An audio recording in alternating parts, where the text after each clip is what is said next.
Você já se perguntou como conseguimos extrair o sal da água do mar ou como os cientistas isolam substâncias em laboratório?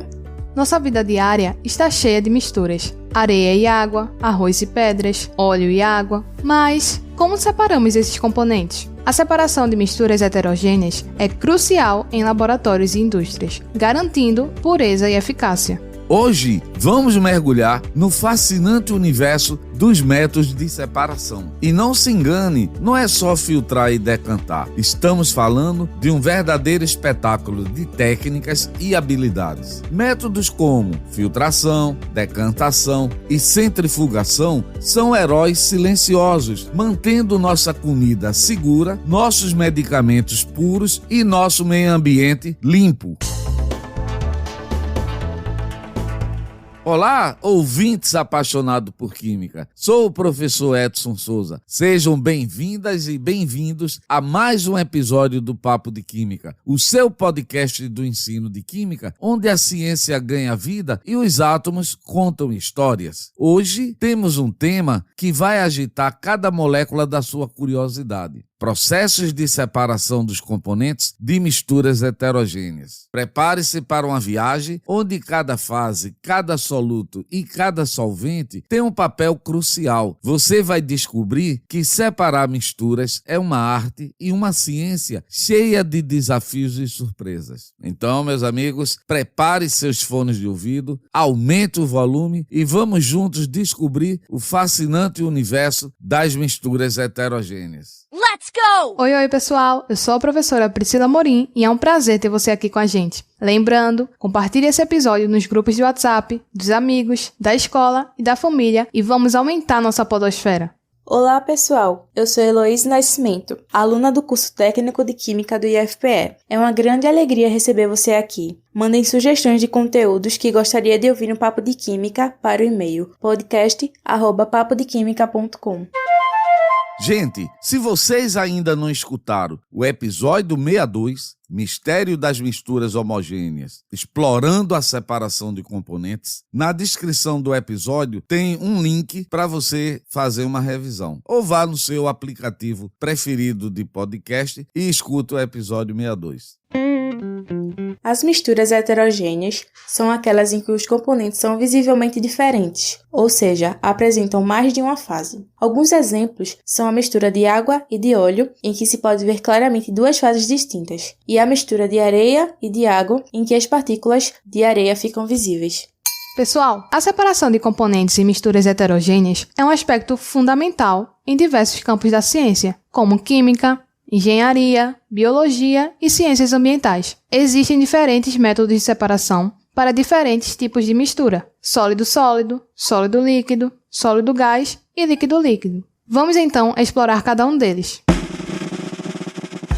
Galera, vamos começar falando dos processos de separação de uma mistura heterogênea sólido-sólido. E vamos descrever inicialmente um processo bem simples denominado catação, que é um método manual onde os componentes são separados com a mão ou com a ajuda de uma pinça. Ele é útil quando os componentes têm tamanhos ou texturas significativamente diferentes. Por exemplo, a catação das pedras que acompanham o feijão. Essa técnica também foi utilizada por Pasteur para separar os cristais de ácido tartárico. É verdade. Próximo método, a levigação. Esse método ele é baseado na diferença de densidade entre os componentes da mistura. Esse processo é frequentemente aplicado em mineração, especialmente na separação de minerais mais leves de outros mais pesados. A mistura dos sólidos é colocada em um recipiente com água e um detalhe, os sólidos não devem se dissolver,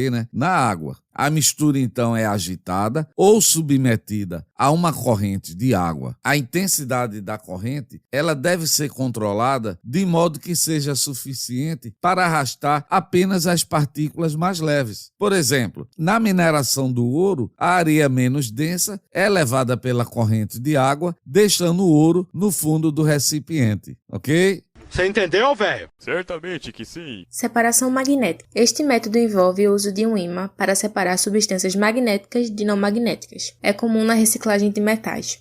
Peneiração. Esse processo é baseado no princípio de separação física dos componentes de uma mistura, considerando o tamanho das partículas de cada substância presente. O procedimento de peneiração envolve o uso de uma peneira ou um conjunto de peneiras com diferentes tamanhos de malha. A mistura a ser separada é colocada na peneira e então agitada ou vibrada. As partículas menores passam pelos orifícios da peneira, enquanto as maiores ficam retidas. Um exemplo clássico da aplicação desse método é na construção civil, onde a areia é peneirada para remover pedras e outros detritos maiores.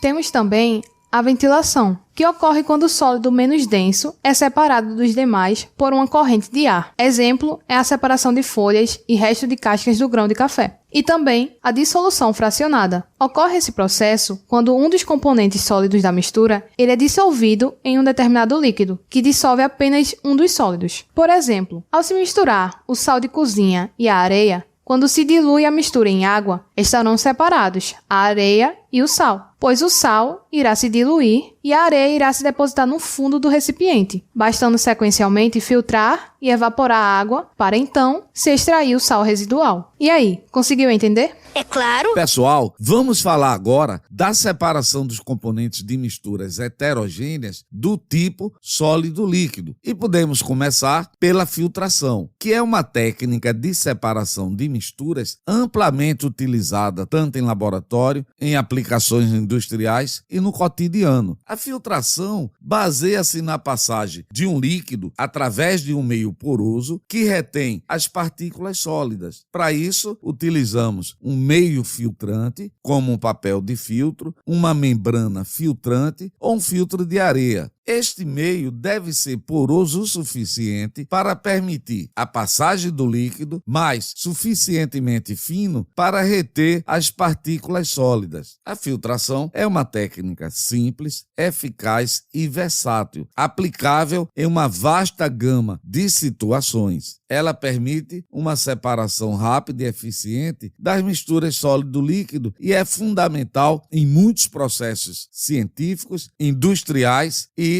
do cotidiano.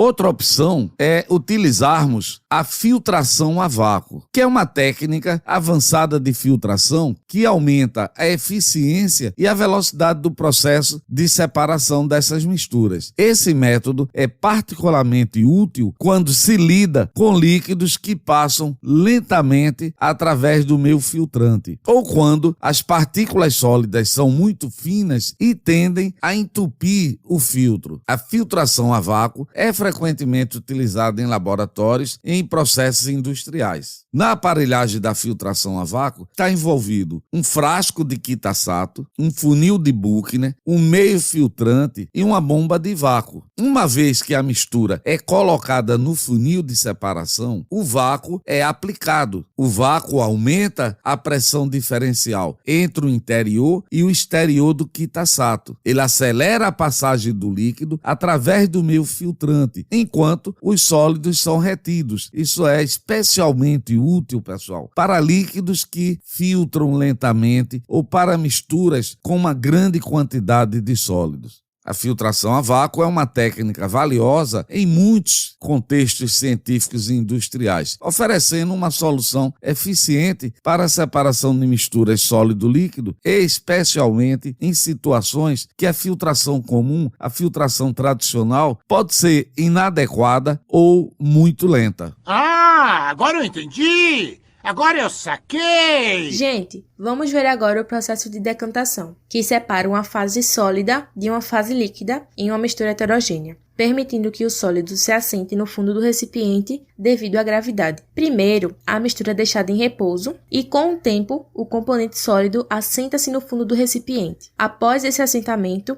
a fase líquida pode ser cuidadosamente decantada ou derramada para outro recipiente, deixando o sólido para trás. Ou ainda pode utilizar como auxílio um sifão, transferindo-se a fase líquida superior para outro frasco, processo esse também conhecido como sifonação. A decantação ela é frequentemente usada em processos de tratamento de água e esgoto, na culinária, como a separação de óleo e água, e em laboratórios para separar sedimentos de suspensões líquidas.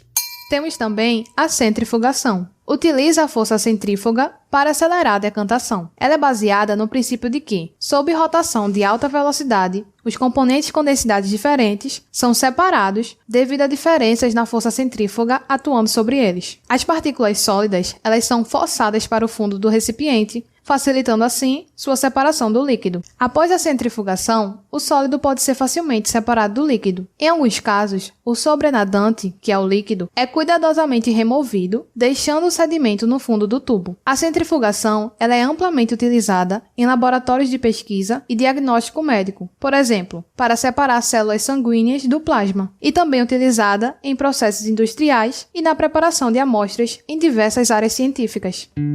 Gente, enquanto a decantação é um processo mais passivo e depende da força da gravidade, a centrifugação é um método ativo que utiliza a força centrífuga para acelerar a separação, tornando-o mais rápida e eficiente, especialmente para a mistura, onde os componentes têm densidades mais próximas ou para partículas muito finas que se assentam lentamente. Flotação é um processo de separação de misturas amplamente utilizado na indústria, especialmente na mineração, para separar minerais valiosos de impurezas. Ele é baseado nas diferenças das propriedades de superfície dos componentes da mistura, particularmente no caráter hidrofóbico ou hidrofílico. A primeira etapa envolve a mistura do material sólido com água, formando uma polpa. Em seguida, são adicionados reagentes químicos a essa polpa. Esses reagentes têm duas funções principais: modificar a superfície de certos materiais para torná-los hidrofóbicos, que são repelentes à água, e criar bolhas de ar. Bom, as bolhas de ar, elas são introduzidas na polpa, e os minerais que foram tratados para se tornarem hidrofóbicos aderem às bolhas de ar. Essas bolhas de ar, com os minerais aderidos, elas sobem para a superfície da polpa, formando uma espuma. Esta espuma, que contém o mineral desejado, é removida para posterior processamento. Os materiais que permanecem hidrofílicos, ou seja, atraídos pela água, se assentam no fundo e são descartados ou submetidos a outros processos de tratamento. Você entendeu, velho? É claro. Galera, agora vamos falar das técnicas de separação das misturas heterogêneas do tipo sólido-gás. Podemos começar pela filtração. Esse é um dos métodos mais comuns para separar um sólido de um gás. A mistura é passada através de um filtro que retém as partículas sólidas e permite que o gás passe. Esse método é eficaz quando as partículas sólidas são significativamente maiores que os poros do filtro. A filtração é frequentemente usada em sistemas de exaustão e purificação de ar, onde é necessário remover as partículas sólidas, como a poeira, do ar. Outro processo é o ciclone. Separadores ciclônicos são usados para remover partículas sólidas de um fluxo de gás através do uso de um vórtice de rotação. O gás entra em um cilindro ou cone de forma que cria um movimento espiral. Devido à força centrífuga, as partículas sólidas são empurradas para fora do fluxo de gás e caem no fundo do ciclone, de onde podem ser removidas. Este método é comum em processos industriais onde há emissões de partículas, como cinzas, serragens ou outros sólidos misturados com gases. Você entendeu, velho? Yes! Gente, os processos de separação de misturas heterogêneas líquido-líquido, eles são fundamentais em diversas áreas, desde laboratórios químicos até indústrias. Vamos ver agora alguns dos métodos mais comuns, começando pela decantação. Este é um dos processos mais simples para separar líquidos imescíveis, que são aqueles que não se misturam, como a água e o óleo. Bom, a mistura ela é deixada em repouso até que os líquidos se separem em camadas distintas devido às suas diferentes densidades. O líquido mais denso, geralmente a água, ele fica na parte inferior e o menos denso, como o óleo, na parte superior. E a decantação ela é feita manualmente ou através de um funil de separação. E temos também a centrifugação. Este método utiliza a força centrífuga para acelerar a separação de líquidos imescíveis. A mistura ela é colocada em um recipiente dentro de uma centrífuga que gira em alta velocidade. A força centrífuga faz com que o líquido mais denso se desloque para o exterior e o menos denso se concentre no centro, facilitando assim a sua separação. Extração líquido-líquido. Esse método envolve adicionar um solvente que é miscível com um dos líquidos, mas não com o outro, formando uma solução que pode ser separada por decantação. E assim, amigos ouvintes, chegamos ao final de mais um empolgante episódio do Papo de Química. Hoje mergulhamos no fascinante mundo das misturas heterogêneas, desvendando os segredos por trás de sua separação, desde a simplicidade da decantação até as maravilhas da centrifugação. Cada processo revela uma faceta incrível da química que está tão presente em nosso dia a dia. Antes de nos despedirmos, gostaria de agradecer a cada um de vocês por nos acompanhar nessa jornada química. Sua curiosidade e paixão pela ciência são combustível para continuarmos explorando esse universo de átomos e moléculas. Até o próximo episódio, pessoal. Tchau, tchau. Pessoal, não esquece de seguir nosso podcast para não perder nenhum episódio e compartilhe com seus amigos que também amam a química. E é claro, deixe seu comentário contando o que achou do episódio de hoje e sugira temas para os próximos programas. Quem sabe seu tópico preferido não é o próximo a ser explorado aqui no Papo de Química. Mandem suas sugestões de tema para o e-mail podcast@papodequimica.com. Ele aparece na descrição de cada episódio. Tchau, tchau, pessoal! Até a próxima e lembrem-se, a química está em tudo, até no ar que respiramos. Um grande abraço e fiquem com os átomos. Compartilhem nas suas redes sociais e vamos aumentar a nossa podosfera. Tchau, pessoal!